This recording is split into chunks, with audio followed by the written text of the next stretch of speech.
from nature, sounds from the thunderstorm. You're gonna hear some birds in there, and I either slowed them down or I played with a bunch of different layers and put them all into one file. But it's on a baseline of it runs through all. Have you ever heard of the solfeggio? The 9 different solfeggio frequencies. I haven't. Are we Yeah, on? we're live. Oh, right. Yeah. Welcome to COZSNUG. Welcome back for if you've been here. Jaren. Howdy. Hello. Is Link Great. coming? I don't know. I guess I people thought will Link trail was on on his in, I way. guess. Probably see. Yeah. Cool. I was kind of telling you about COZSNUG, kind of what we do around here. Other than just absolutely just loving each other. The reason we really come together, we come together 3 times a week, Monday, Wednesday, and Thursday, doing different things. Tonight we do this. Just come together as a community and talk about our life and what inspires us. On other nights we do vibrational sound baths and energy kind of healing kind of things. On Wednesday we do movement healing ourselves from the inside out. Really cool, stuff, just practices that we've picked up from all over. Right. Okay. The basic, when we first started doing like 3 days a week, it was because of the concept that we want to have. Remember how Benjamin Franklin talked about health, wealth, and wisdom? If you get all of them, then you got this really nice life. Well, we like to talk about that in the form of clarity, vitality, and abundance. And so Monday night is our insight night that he was referring to, and that's the night we gain our clarity, where we just find the place between our thoughts. Wednesday night, the night where we tap into accessing vitality. We do our whole body movement. Last night we call this class fluid. We're tapping into learning how to match our breathing to our awareness, to our whole body movement, and realize that we're our own healers. And then on Thursday, tonight, this is our night where we tap into where all the abundance is in each other. Because we already have access to everything, and it's all right here amongst us, but we just need to learn how to become relatable. And so this is our night where we get to practice that. All right. Yeah. I like the idea. Yeah. Um, Did you already think of? Yeah, I thought of the question that I would ask tonight. Is there a personal passion or hobby that brings you joy in life, and what do you love most about it?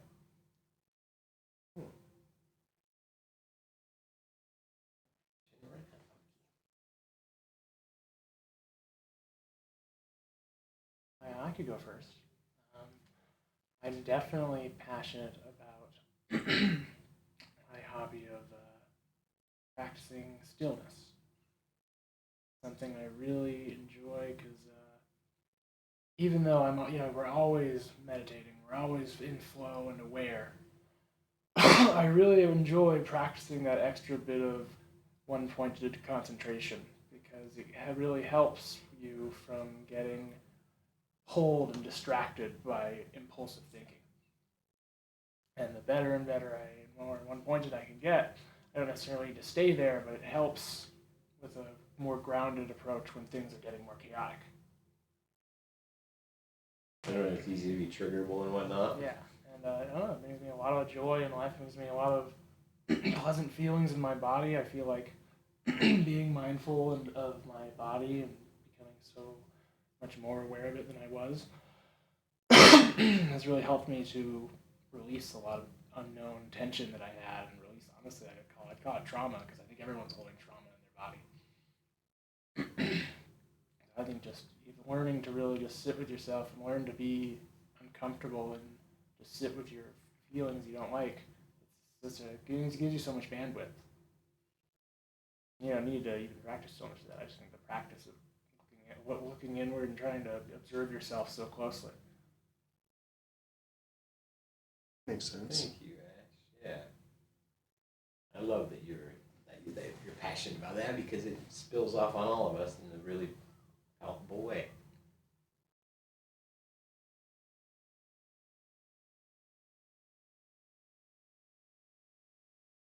What was the question again? I'm sorry. Hobby or passion, something that you're passionate something that about. brings you joy in life. I'd probably say my study of law, but specifically international law, because that stuff just really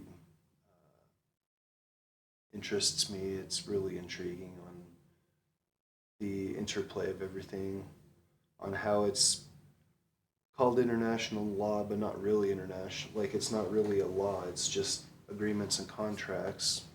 There's no superior that can enforce any kind of a law on any of the states, so it's kind of anarchic in its existence. So I'd probably say that brings me a lot of joy when I actually do it and What sit is it? down and Yeah, do it.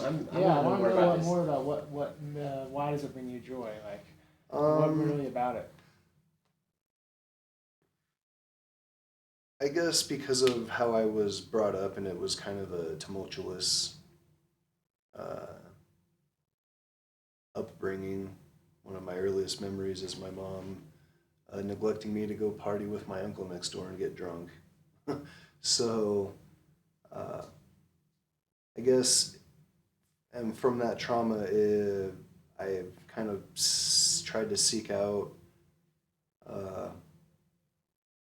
comprehensions and perceptions and understandings of why things the way they are, why are things the way they are, and with how my dad turned me into a sovereign citizen at 14, and I broke free at 24. That made me look at it from the lawful aspect of how things work, and so I would say that it brings me the joy because it helps me understand more of how things work in the world. Why are things the way they are? Like, for example, with the U.S., why is it that they have the war with the Indians and everything, and they make these reservations and then still continue to not really uphold those treaties? And so understanding that, well, it's because largely there's powerful interests involved and pushing money, money pushing around power, as I like to call it, in a lot of those cases. But I'm just starting to go on a tangent. So it brings me joy because it makes me feel like I can understand just my everyday existence more, because part of being this, being a sovereign citizen was to look at, we were taught there was an international communist conspiracy to take over the world and all this kind of bogus stuff, and so from that it's already kind of at a world scale. So human beings are not coherent enough for global conspiracies of any kind. I agree with That's that. all fabrication, and like what's happening is kind of just the natural course of what happens when we build things the way we have. Yeah, I agree with that. And it tends to promote those sorts of ideas and projections and paranoias, because the scarcity mindset is a thing of fear. I agree with that. And people, when they don't understand things, right, when they don't understand things, they make up their own understanding, Yeah. and then try to tell everybody that it's the truth, like consciousness does, because that's one of the like framework factors of consciousness is that it's contagious. Every consciousness wants to spread itself to other consciousnesses. I agree with that. Everybody wants their worldview to be the worldview. It's just the natural way. So Kelly, when you had brought up, I hadn't heard that before about when you were young, your mom going over and partying. Was the main feeling with that just a creation of created chaos in your life where you didn't feel like you had stability, and then is part of it a stability thing where, like, when you understand international law, for example, once you got out of being a sovereign citizen and you're like seeing beyond the, hey, I'm just gonna dial more into like what is it a stability thing, or how would you describe that? Because what did it create inside of you? What was the feeling inside of you that you were talking about with your mom, and then what is the... I would say it probably helped build a trauma because it was neglect. I remember walking out the house and going over there and telling her that I was hungry and getting told, just go sit in the corner, whatever, go sit in the corner. And so, like, neglect and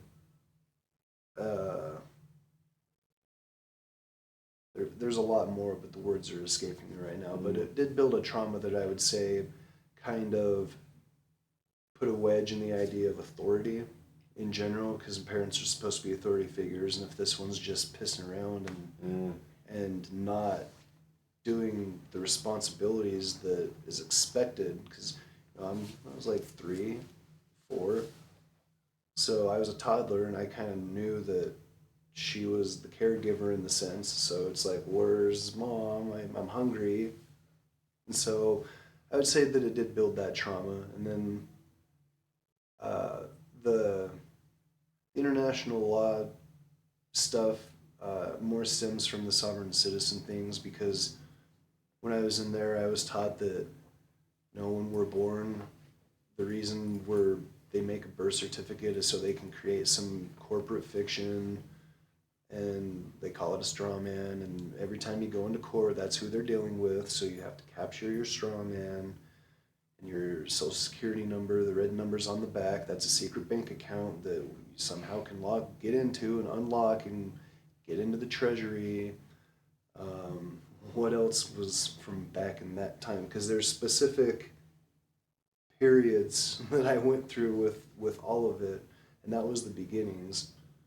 And I guess 2011 is when I got in trouble in Tremont and found the People's Awareness Coalition and got into the state national stuff that I've brought up before.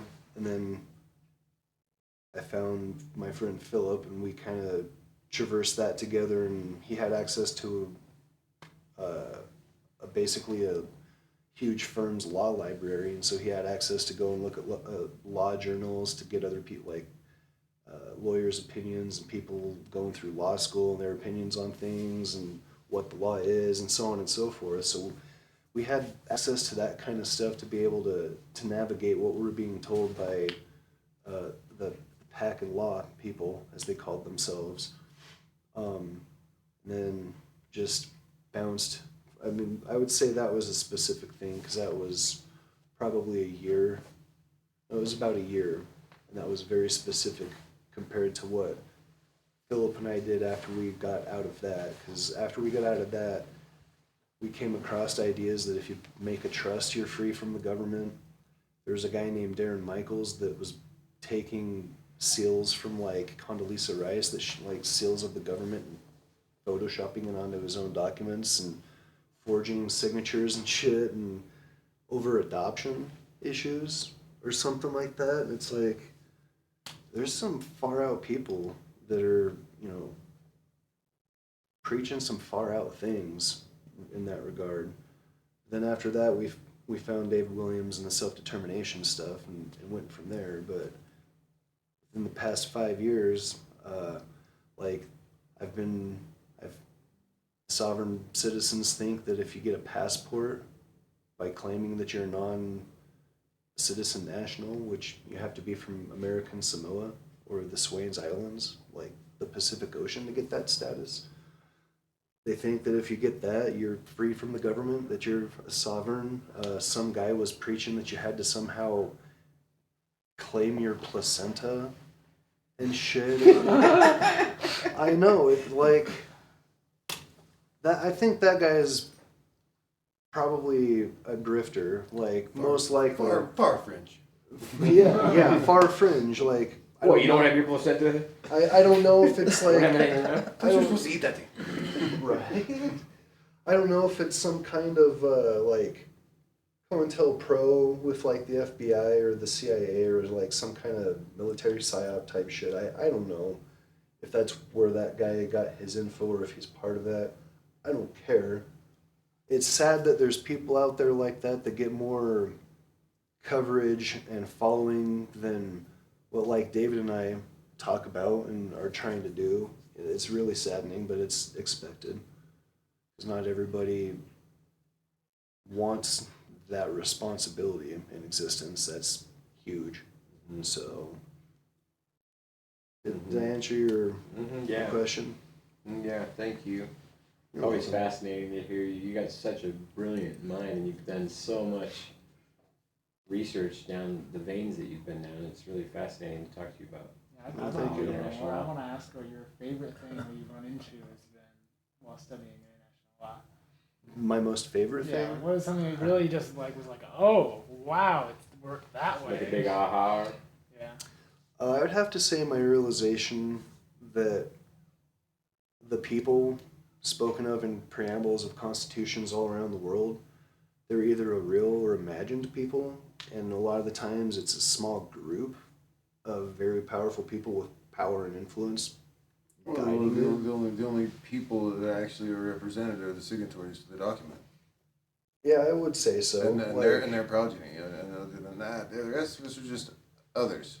Right. Yeah, Just well- following the document. well, if we go into the tell, and it's interesting because the United States, in their restatement of the Foreign Relations, third edition, that's like kind of like a legal encyclopedia for judges, so they know what the law is and like what the courts have been ruling on. And in there, it states that they consider writers of international law classical writers like Vattel, Emerdy Vattel, Samuel Pufendorf, Grotius, those kinds of people, the quote-unquote founding fathers of international law, if you want to call them that. The U.S. considers them to be authorities on international law, and so if that's the case, right in the preliminaries, section 1 and book 1, section 1, it says a nation or a state's basically a body politic, or people who have combined together and united for their joint strength and benefit. And like Lincoln said, if we objectively look at, like the founding from outside of what we were taught in school, it was a group of 56 men originally that did the Declaration of Independence. There were at least 2 million Americans, or I should say 2 million British, because at the time, because like at that time, technically, if we go off of what Vattel said in the book, in the Law of Nations, those 56 men, when they claimed to be the representatives of all of the United Colonies and all that, like anybody can adorn a cloth upon themselves and claim the authority of someone else, especially if they don't expressly disagree or say otherwise. Well, I mean, isn't fake it till you make it the American way? Yeah, that's a good What, one. you guys don't know I'm the one in charge? I mean, the whole life is just a big role playing thing. Like, put the costume on if you can, and if you do, man, be it. Don't just wear it, be it. Yeah. And so, just I would say, to answer your question, the idea of we the people, because I've found 2 articles just browsing online because Philip doesn't have access anymore. COVID really screwed everything up for him. I found one that talks about the original meaning of we the people in the context of the American system, and they bring up, are there actually 2 peoples, the federal people, the national people, and then the people of the states? So that was like, that's an interesting thing. And then another one that said it was we the people, the constitutional origins, basically, of we the people, and that's where they talked about real or imagined, because they analyzed all the world's constitutions and like broke everything down in the article. So if you're part of us, you're real, and if you're part of them, you're imagined. Well, not Is it like exactly. that? Was Not it exactly. So, like in the context of the United States, I would say "we the people" was real in the sense that it was the 36 men. Well, sorry, the 39 men that signed the document, and it's imagined in the sense that they told everybody that they're the people. So, I mean, if we get into theories about what representative government is about, it's basically, there's 2 ways to look at it. It's representatives are proxies. If you take it like a corporate type of a level, you give them the power to vote, and you can't say otherwise because you've given them your proxy. And You've abrogated your own. yeah, and the only way to You're voting vicariously through them. and the only way to change that is to vote them out and put someone else in as your proxy. Right.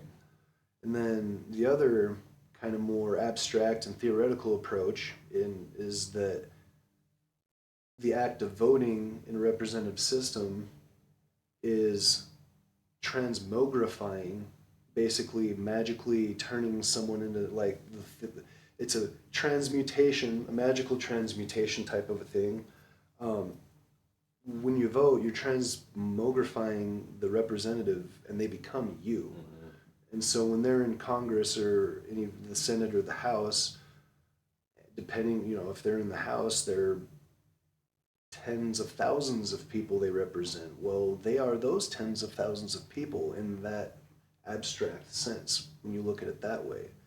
And so that's why a lot of them go to their positions, then technically abuse their powers, quote unquote, in the eyes of the citizens, because they are the citizens in that regard. Mm-hmm. To take it from the corporate way, they are the proxies that are invested with the power. The citizens have given up their power of self-governance to these representatives.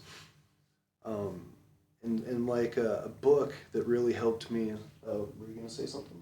I was just saying in that model, it's that they could essentially put words in your mouth and say that you have said things as a proxy, that they would have the authorization to do so. Yeah, I'd say so. A book that really kind of sank the idea that the people of the constitutions of the world are really a small group of people is a book by a really renowned American historian named Edmund S. Morgan. And he wrote Inventing the People, The Rise of Popular Sovereignty in England and America. And in the first part of the book, he goes into detail about basically the 2 or 3 or 4 civil wars of the 1600s that England had when they chopped off King Charles I's head and all that stuff. Then in the second part, he goes into basically the founding fathers and what they did. And on page 169, I'm not going to be able to quote it verbatim, but he basically says, "We assume too easily that popular sovereignty was a movement by the many. It was not. It was the few garnering the opinion of the many to fight the other few who they viewed as attacking their freedoms and their rights, and like lawyers, stock jobbers, parliament, all of that." And so when I read that, it's like, huh. And it was basically, it states that it wasn't the yeomen, the commoners, the farmers that declared independence, that it was their lordly neighbors. So that's a fact. Like, when you go and you study the Revolution, all of the anti-federalists were usually the farmers and the people that were outside in the rural areas, and they weren't part of the aristocracy and the monies and the moneyed peoples. Whereas the main proponents for like the U.S. Constitution, the consolidation, the federation, they were all the business people and the merchants and the lawyers and the smugglers and all that. There's a YouTube video by a lady named Carol Birkin called Myths of the Revolution. And it's really enlightening because she goes into detail. Myths of the Revolution. Philosophy group. I will. And she goes into detail about what led up to the revolution. And, I vaguely remember in school, they brought it up in history. They called them the Intolerable Acts. Mm. And that was like the Stamp Act. Mm-hmm. And that's the only one that comes to mind. But there were about 3 of them. And she says that prior to those, the colonists were all right, but then they did like the Stamp Act to tax them on, I think it was sugar and rum or whatever. They basically, England practiced what was called solitary neglect, which is a funny name in and of itself. And that's basically where they let America for about a century, like all of the colonies in the North America, do their own thing. You know, as long as you still pledge allegiance to the king, we don't care, do what you want. Well, smuggling became such a bad thing over here that England needed to put a stop to it, and so they started passing like Well, I'm sure they the Stamp Act, They wanted some money out of it too. Smuggling of what? rum, Tea, sugar, like all. tea, tobacco. What makes it smuggling? Rather than just trade. Well, Right. ah, good point. Smuggling because They had to call it something that sounded like No, they no. needed to England had to call it something because they That's what I mean. disapproved. Because they wanted to I get agree rid of with it. that. I agree with that. They were smuggling. And so Edmund Burke was a parliamentarian, and he actually coined the term solitary neglect, but he sort of was kind of on the colonists' side about with like the representation stuff, the no taxation without representation stuff.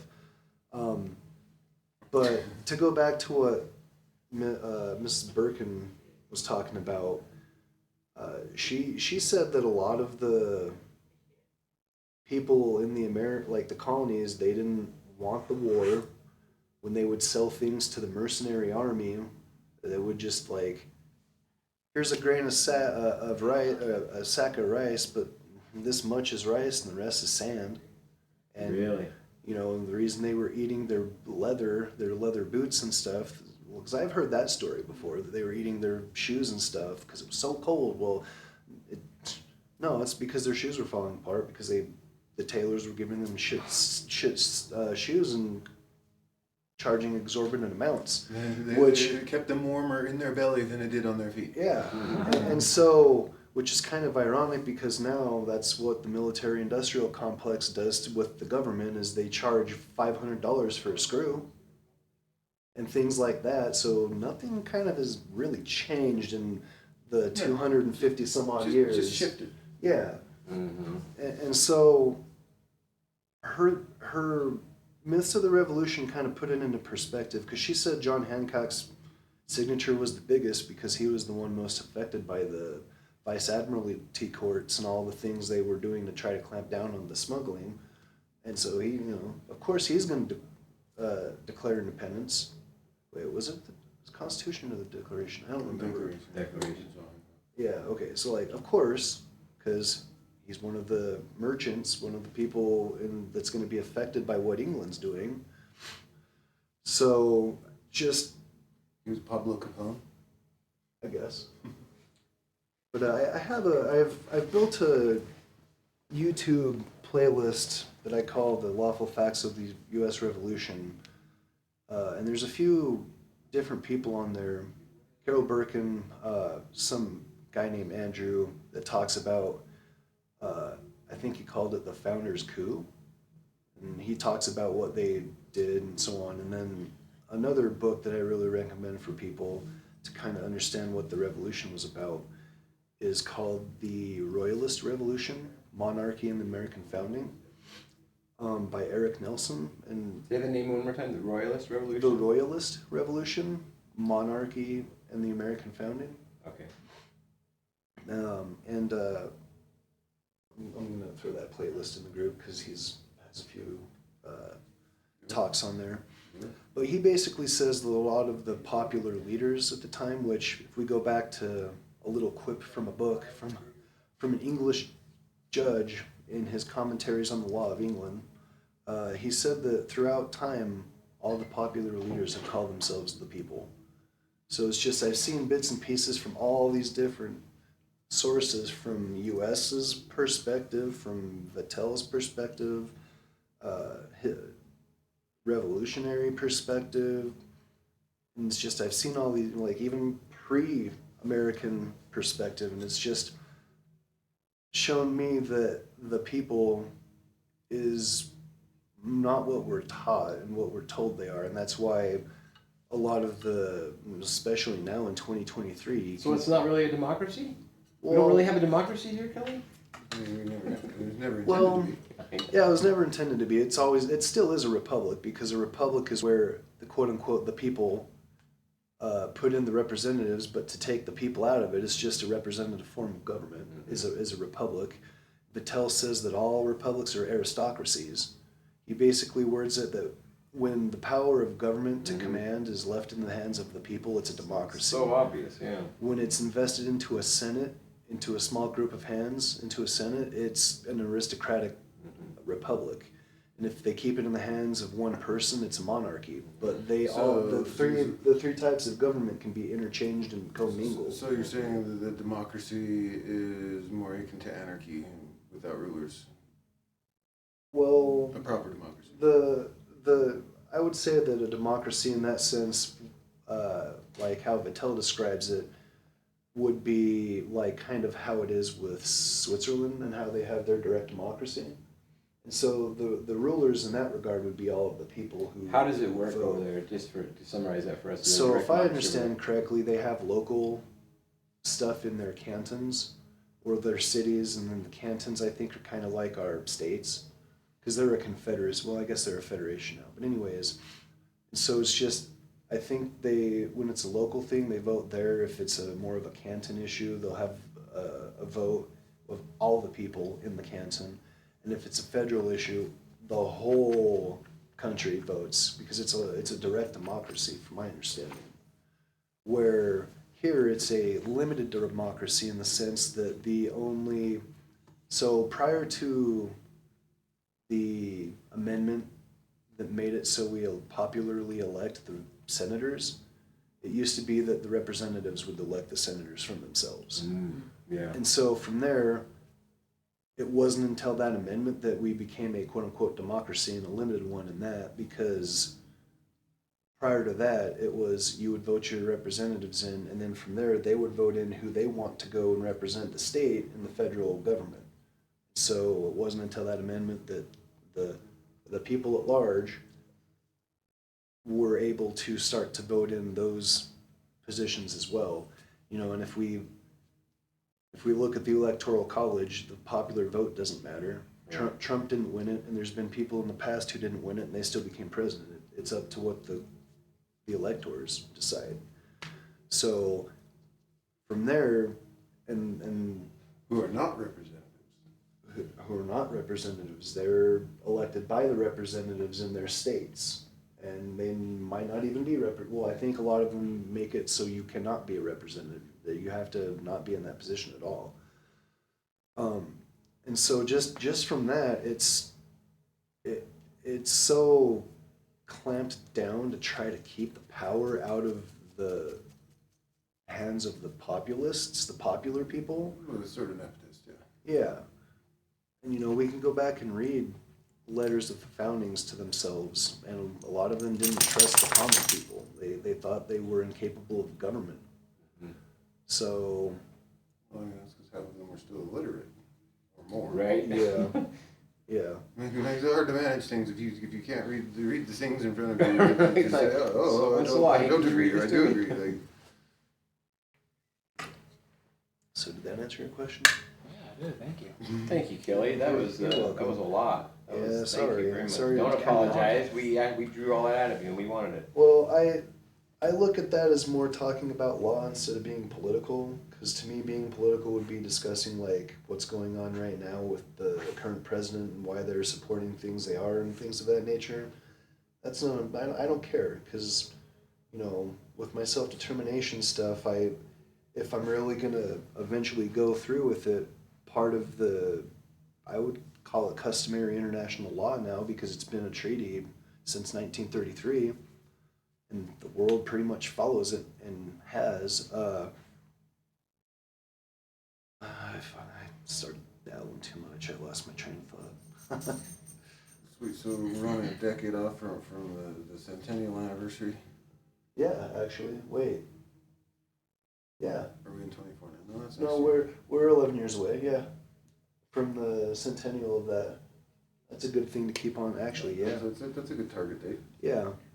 And so, that's right. So in that treaty, it says that the internal and external policies of affairs of nations are their business, and interfere with it's to breach international law and to interfere with their rights. And so if I'm really going to try to build my own country like I have thought for about a decade now or so, like if I'm really going to do that, I can't care about what the president is doing. Like that's their business. My business is I'm just trying to survive in the environment this aristocracy, which if we go off of what Princeton said, it's an oligarchy. They've all the aristocracies turn into oligarchies, turn into totalitarian governments. Look at Rome. It's a natural course of events. That's how it happens. And so I'm just trying to survive in the environment that's been created around me since before my birth. And, I used to be gung-ho, pretty patriotic. However, when my dad was like, oh, 9/11 was an inside job, or like, we're gonna invade Iraq after this. I'm like, no. And then we invaded Iraq, even though it was supposedly people from Afghanistan that invaded us. That's when I kind of started to go, what's going on here? Like, why? This isn't what? And so just with that, and then getting in trouble with the law and finding out how the police really are, and that's 180% completely different from what I was told. Just experiences, my most, like 95% of my experiences with anything from the government has been pretty like they just want to keep me under their boot kind of a situation, and I don't like that. They're not having That's- COZSNUG conversations. Yeah, and yet. for me in my life, that's not stable, and that doesn't follow what I've come to learn about how the systems work under the international system. Like, it makes sense why nobody's coming into the U.S. and saying you can't do that to the Native Americans, because there's no quote unquote sovereign above all the other states to say, oh, you're going to get punished for what you're doing. There's nothing. And if we go back to World War II, the world didn't give a shit what Hitler was doing until he invaded Poland. Like, let's be like, that's the realistic aspects of it, and it's shitty, but that's. Well, maybe we as people need to authorize extraterrestrial intervention. Maybe. That can be slightly dangerous, in my opinion, though. Yeah, I mean, not any worse than where we're at. I mean, at least we'll have better technology. It depends on which, because if you, it's tricky, my friend. But yeah, I'm gonna end on that note because I've been taking up too much time. So that little curveball right there. No. I'll pitch them all day long. Thank you, Kelly. That was You're so welcome. nice. I love how passionate you are about all that.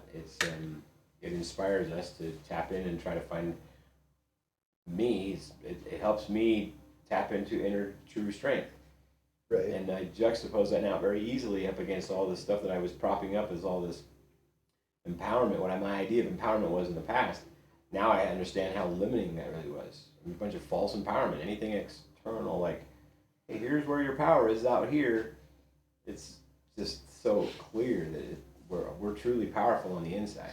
That's where all of our power's at. Well, the way that I look at it is the world has been fashioned in such a way that if we want to show anybody, like, call them the powers that be, the rulers, whatever, like. Just call them the status quo. Yeah. They don't even deserve that much. Yeah. Recognition is already. If you want to show the status quo that you're truly empowered all the way holistically, I think the only way to do that is to come make your own state like the Founding Fathers and every other free people since then have done. Because it shows, it's essentially the act of moving out from your parents' house and building your own, making your own rules and building up your own foundation and your own home that you can call yours, just like in the legal sense the Founding Fathers did, and United States of Mexico has done, Haiti did.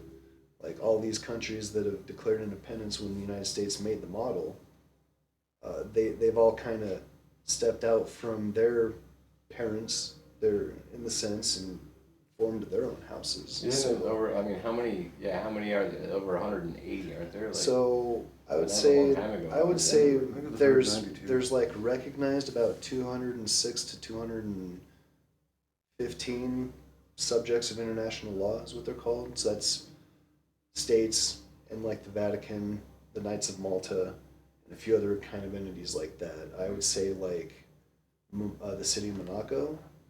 That's in southern France, right? Monaco? Yeah, Monaco's in. Yeah, that's a city state. Like Hong Kong, I think, is a city state or used to be a city state.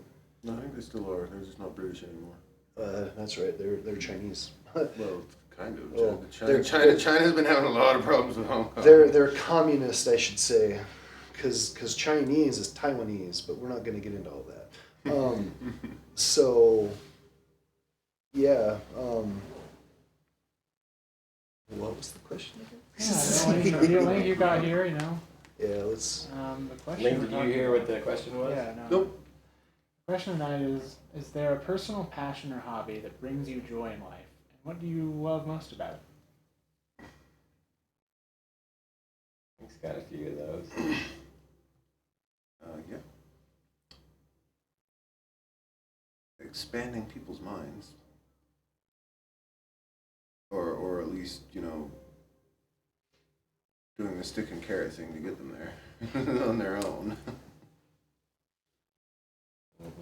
That's psychedelics have been a huge part of that, more in the past than present, but incredibly essential tool, especially for previous decades and pre-millennium, especially for enabling people to see past the programming coming from the depths of within it. And now it's like I know people all over the place, like as soon as they quit their 9 to 5, whatever executive managerial, it doesn't even matter. The people who just quit the regular what I'm supposed to do by social and economic standards to what my heart tells me I should do.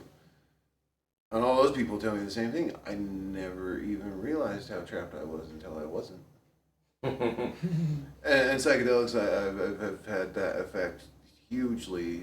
I mean, from the '60s onward, for being able to create that awareness prior to actually having to make that step, so that people can, I mean, like in the case of like Paul Stamets and Alexander Shulgin and a lot of these big names in the psychedelic community,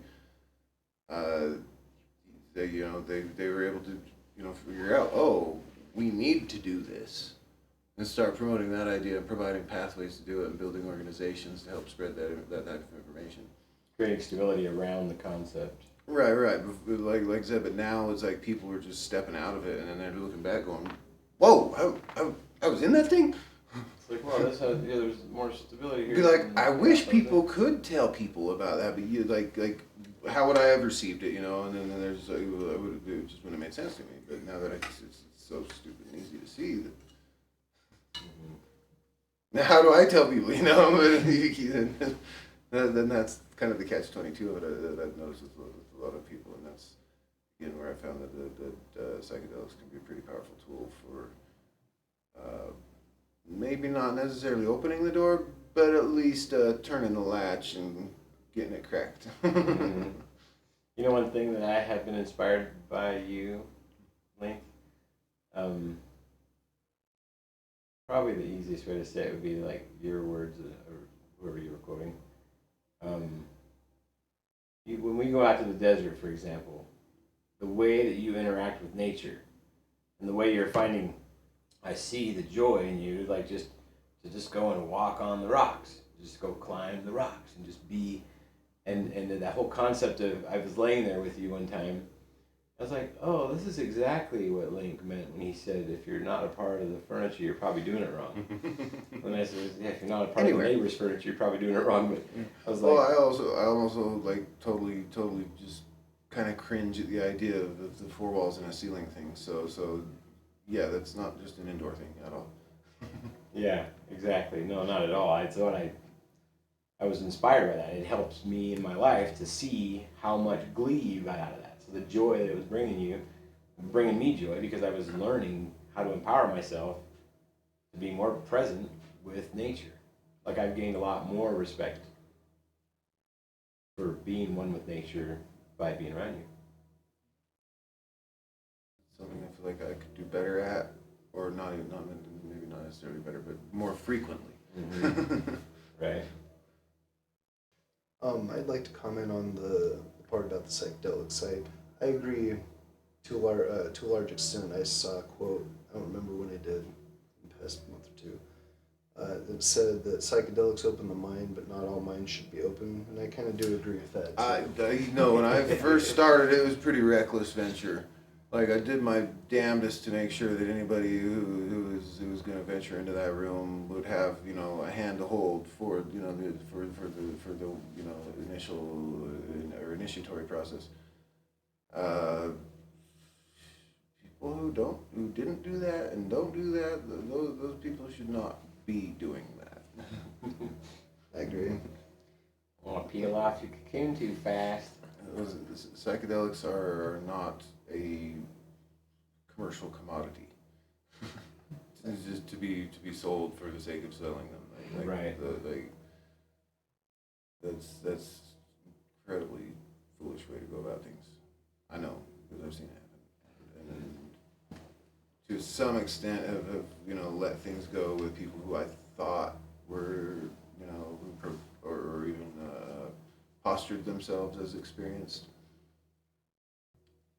And then I find out later on that they've got bad things to say about an experience that they had or about psychedelics themselves. Breeding more chaos. Because they willy-nilly were enthusiastic about something that they had not bothered to do any research or preparation for. Right.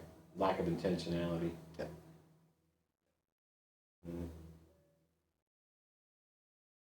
Thanks for sharing. Yeah, thanks for sharing. Thank you. Do you have anything you want to talk about, or?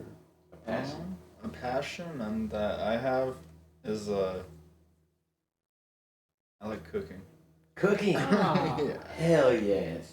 So I don't really like cook too much, but I just like being able to choose what I want to eat, and like I know what ingredients are going into it, kind of thing.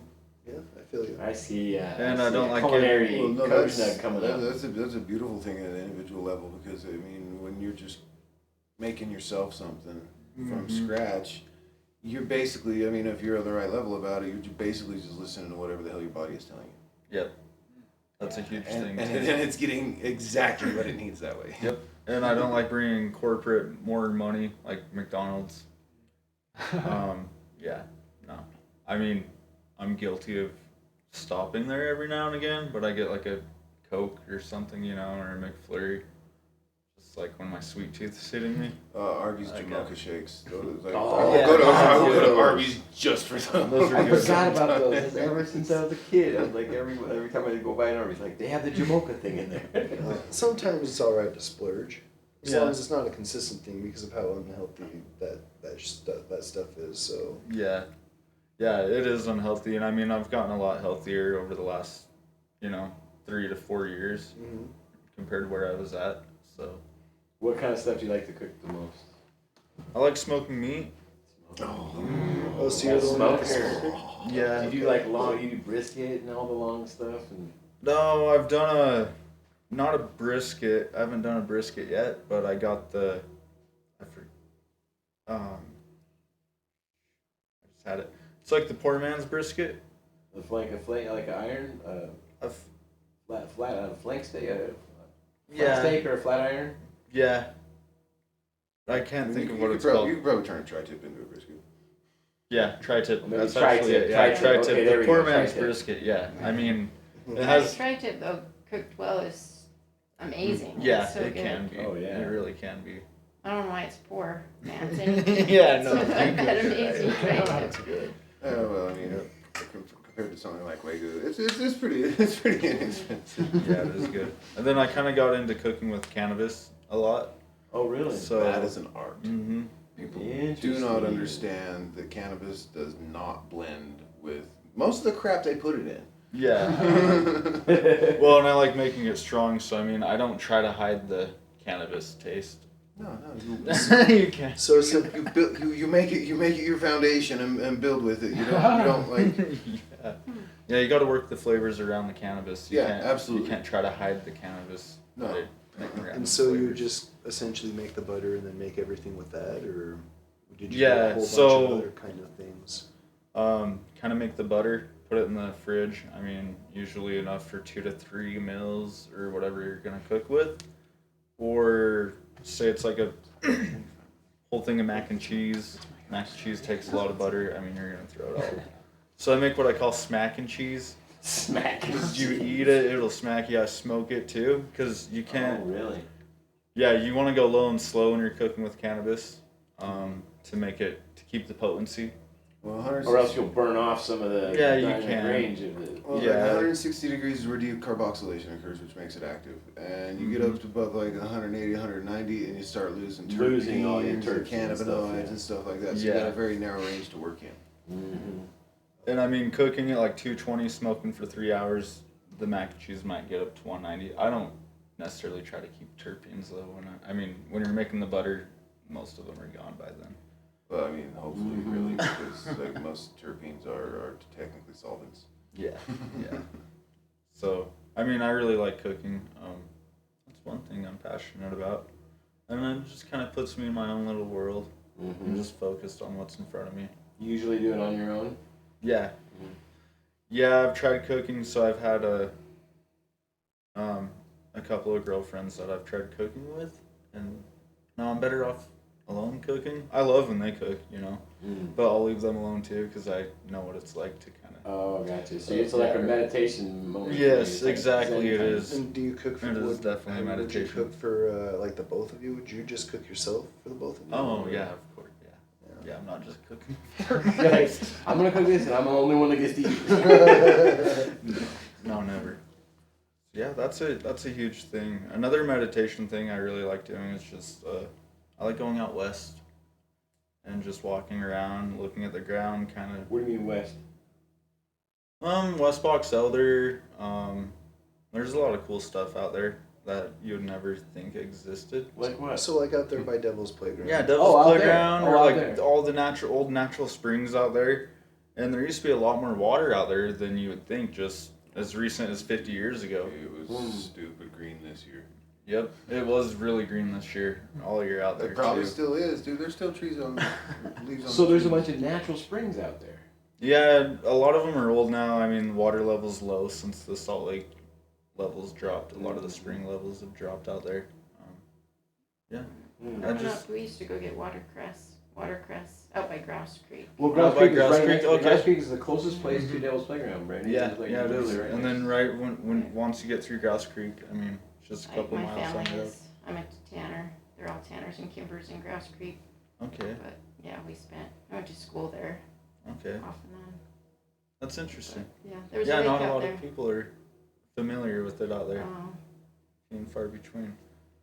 So yeah, that's neat. And another thing I like about going out there is kind of you get alone in your head. You can kind of manifest your own ideas and just get away from the city or like. Well, you get out of the waves and the electromagnetic pollution. Yep. Yeah, you get to tune out a lot of that pollution. Do it barefoot works better. And they were onto something. Staying barefoot, they could cover their feet when they needed, but. I do know about this. Yeah, I discovered hiking barefoot in Hawaii, in Haleakala, the big volcano. Did this whole hike, and I felt like by the time I was coming back, I felt like my feet were like going like 15 feet down in the ground each time I took a step. Just felt like I was one with the. So different than walking with shoes on. It is. I mean, Yeah. the ground has things to say too through vibrations and frequencies. Thank you. Yes, yes, yes. I know exactly what you mean by It that. does. Yeah, all the animals except for the ones wearing shoes scramble before the earthquake hits. That's very true. That's very true. It's coming.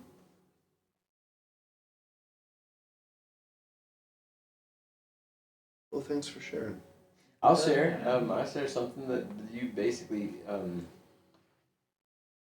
you made me think, because I could say so many. I'm passionate about so many different things, but one thing that is just clearly a true passion of mine that I've discovered in the past several years is kitchen dancing while cooking and tasting along the way, and just the whole concept of moving my body with music that's perfectly curated for whatever food kind of thing we're gonna.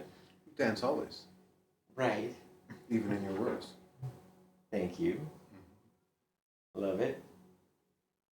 That's just it just, my insides are just swelling with joy. I'm just bubbling with just, I'm like giddy. Like, this is the best kind of living. I've seen it before. It's good living. I can see us having a culinary COZSNUG here coming up soon.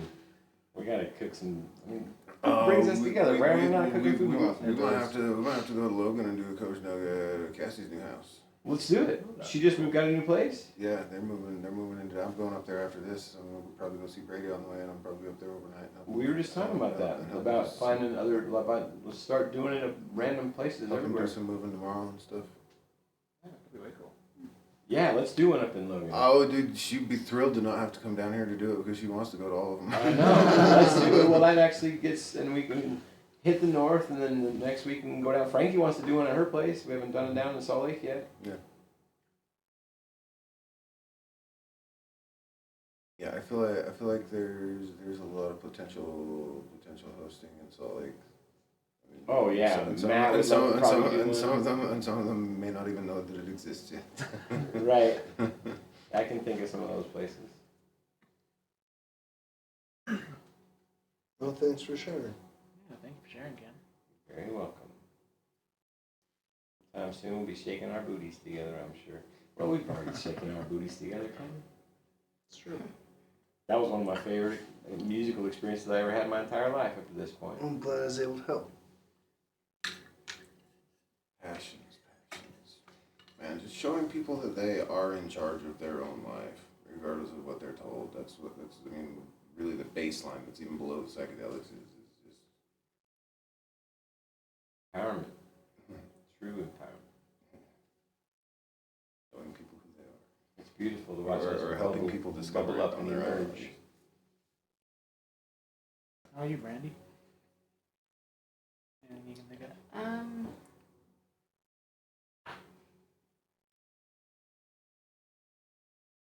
Probably like a passion, Passion that brings you joy. right? I wouldn't, like at first I wasn't thinking this was much of a passion, but it's something that I've really listened to. And I feel like I was forced into it, but now I'm really good at listening to my body.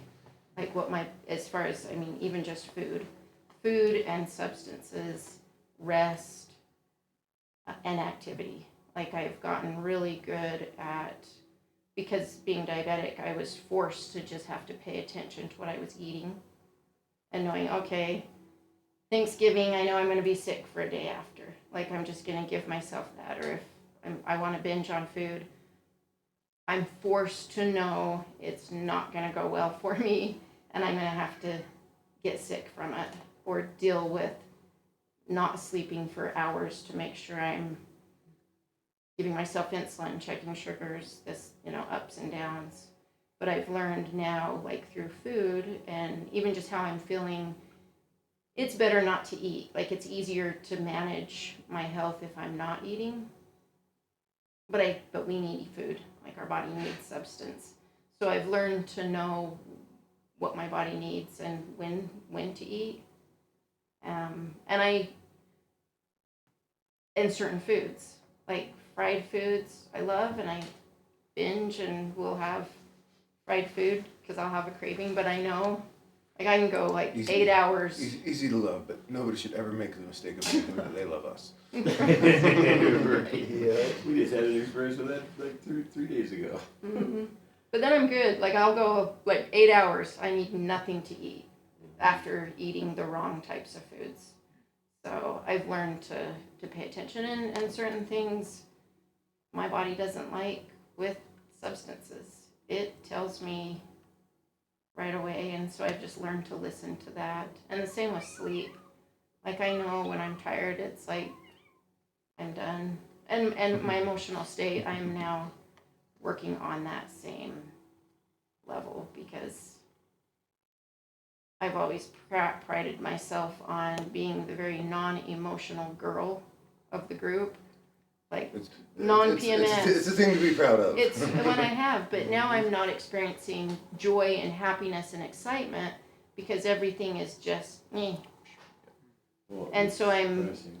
now it's like, okay, I don't even know what I'm feeling half the time. So it's like I gotta sit with this and figure out. And that's part of what happens when you find that really stoic place is that when you don't have those big fluctuations, you start to become incredibly sensitive to the ones around you.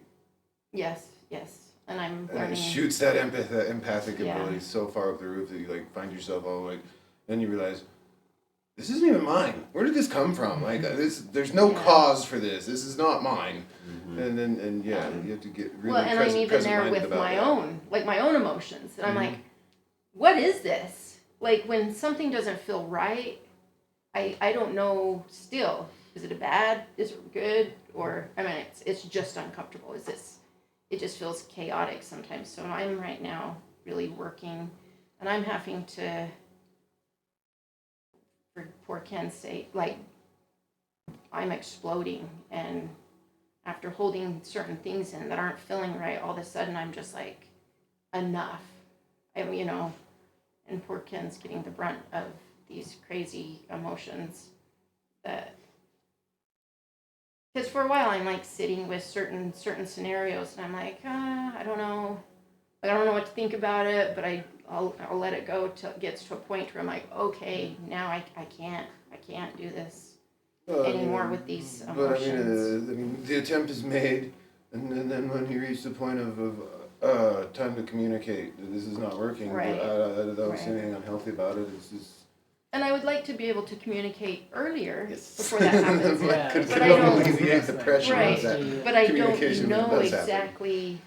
I don't know what it is. That's the thing. It's like I don't Not the know words. where I'm feeling off until it's then. Yeah, because I let things go like very easily. Yeah. Like, I don't hang on to stuff. I don't hold grudges until I see the same pattern. It's got to continue. Well, for at a that point, it's while. not a grudge. It's hey, what the fuck? Like, pay attention, because I'm seeing it, and if nobody else is, then I'm gonna say something. Yeah. And that's proper in any proper social structure environment. Like, Right. And I feel like, yes, I've got to release that because that's what I learned with trauma growing up as well, is just to forget about it, don't react to it, don't be emotional. But at that same time, I'm not experiencing the happiness and the joy and the excitement as well that I want. I think because I'm suppressing one end, I'm not feeling the other. So I need to contrast. balance. Contrast. Yeah, I need to find the pain and the pleasure kind of help each other to expand. Right. And they have a really delicate interplay once you really learn how to tap in and say, hey, I used to call that pain. Now I'm like Hanging from realizing suspension that hooks in it the used forest. to still be called the pain thing, but I'm blissing out here. That's there's so many different ways we could talk about that. So when I got in trouble in 2015 or whenever, when Tyler. Oh, that all one. that Okay, shit. yeah. Yeah.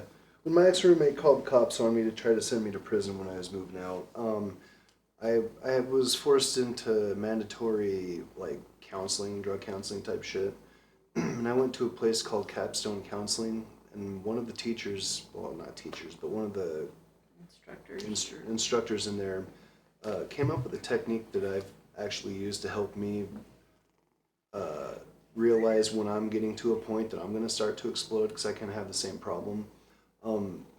She made us draw out a snake and then kind of segment it out in certain ways and make sure that there was for sure a middle point, and say, okay, well, the snake, the tail is something that is when I'm at peace, and then the head is when I'm lashing out and being the snake and attacking. And so what are the things that I can see in my own self that bother me that build that snake? And that really helped me. So maybe that could be something that could help you too, is to maybe sit down and draw it out and think of, okay, well, I'm at peace when this is going on, or I feel these kinds of emotions and energies when I'm at peace, and this is what's happening when I've become the snake. And I'm at I'm peace when I lashing out. swallow my own tail. I was gonna say, maybe Shark Day. Maybe. I don't know if it works in that context. That's to me, coming from the trauma I Well, have, it has to that's work. It has to work in that context. that's kind of because a everything is vicious cycle. Well, yeah, but So everything's connected, so it's like you're peaceless. When you are definitely finding right balance, here. that's where it is, your peace. And what is really bothering you, it's right here. You gotta know that balance. That gives you clarity. If- If, in if, between. if your tail is in your mouth, there's going to be some discomfort. right. So I So I working, did you say drawing that out when you are ready to explode? Like no, doing it back? she said that to do it any time, just to kind of like You can even just do it in your mind. get Based the on a scenario get of- the picture. Yeah, like using it as a model to structure and Metaphor. framework. On the every- emotional on- progression. yeah, and so having, because I used to burst out a lot when I get frustrated. When I still get frustrated, but I've used that technique enough that I can recognize when I'm going to explode. So I'll just bail out and leave and go on a walk or something.